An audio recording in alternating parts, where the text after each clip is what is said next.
dalam agama Yahudi ada 3 aliran. Sekarang ada banyak. Ortodoks, dan setiap belum ada aliran lain, ikuti rabi lain. Dulu ada 3. Satu itu orang Sadoki. Orang Sadoki biasanya mengalami bait suci. Mereka tidak percaya kebangkitan. Mereka biasanya mau memutuskan atas kanonisasi Alkitab. Mereka sedikit. Kelompok yang paling besar itu Farisi.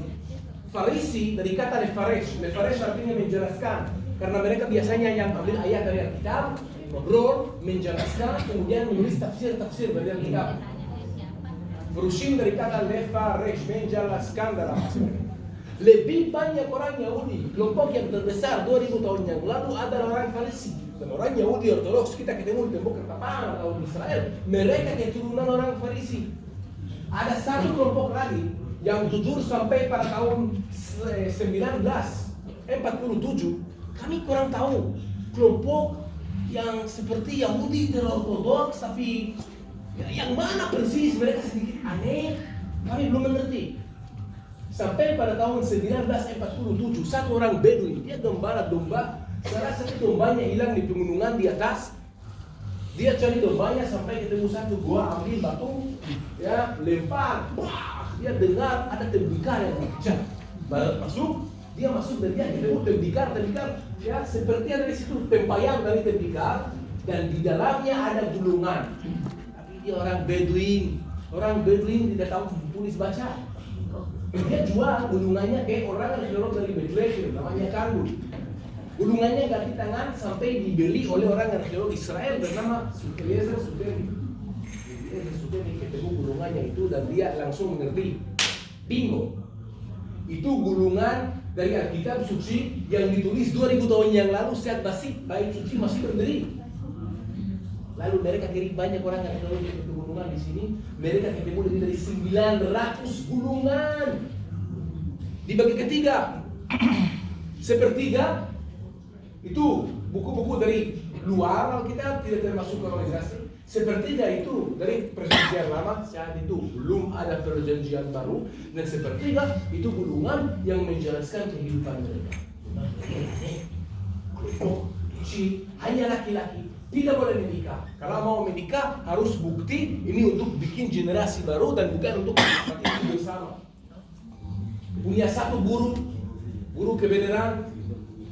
Mereka semua hari makan bersama, hidup bersama, kerja bersama, dan bekerja mereka itu menulis Alkitab. Nah, kenapa kelompok ini penting untuk kita? Apa hubungan sama tempat ini dan kita sebagai orang Kristiani? 2 alasan yang penting. 1, kita baca Alkitab sekarang, tapi Alkitab sekarang itu sudah di HP atau buku yang diprint tahun lalu, 2 tahun lalu, sampai 150, 200 tahun yang lalu, belum ada mesin. Semua harus ditulis buatan tangan. Apakah Alkitab yang ditulis 2000 tahun yang lalu dan Alkitab yang kita baca sekarang itu sama atau sesudah 2000 tahun semua ditulis buatan tangan? Ada perubahan. Sampai gulungan itu ditemukan, kami tidak bisa tahu.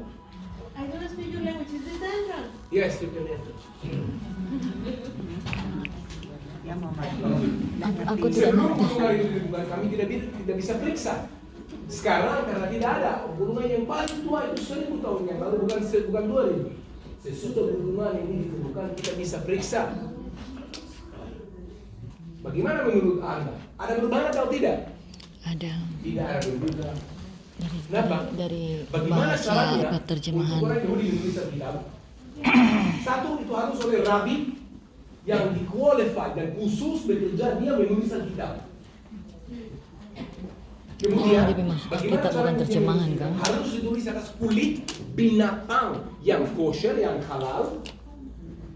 Dan sesudah dia menulis, dia duduk, dia bukan duluan. Sebelum dia menulis hurufnya, dia memberkati, dia memberkati dan berdoa.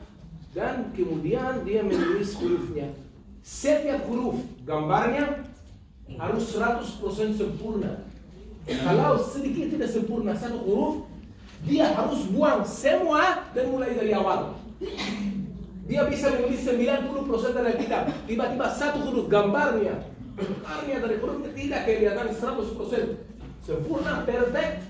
Dia harus buang. Kalau dibuang namanya geniza, dikubur di bawah sinagoga biasanya.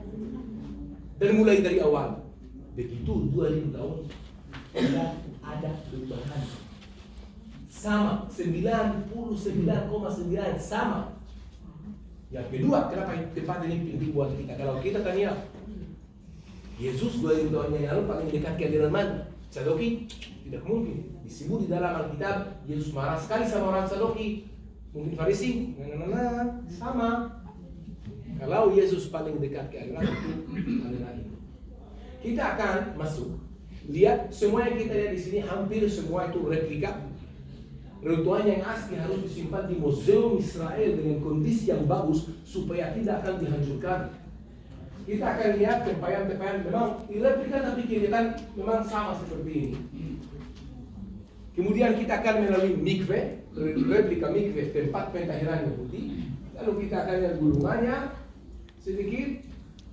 Sebelum keluar ada sedikit reruntuhan asli. Tadi sisi rambut, sandal, lain. Kemudian kita akan keluar, masuk makan siang. Kemudian sesudah makan siang ada waktu bebas untuk belanja kosmetik. Lalu kita keluar.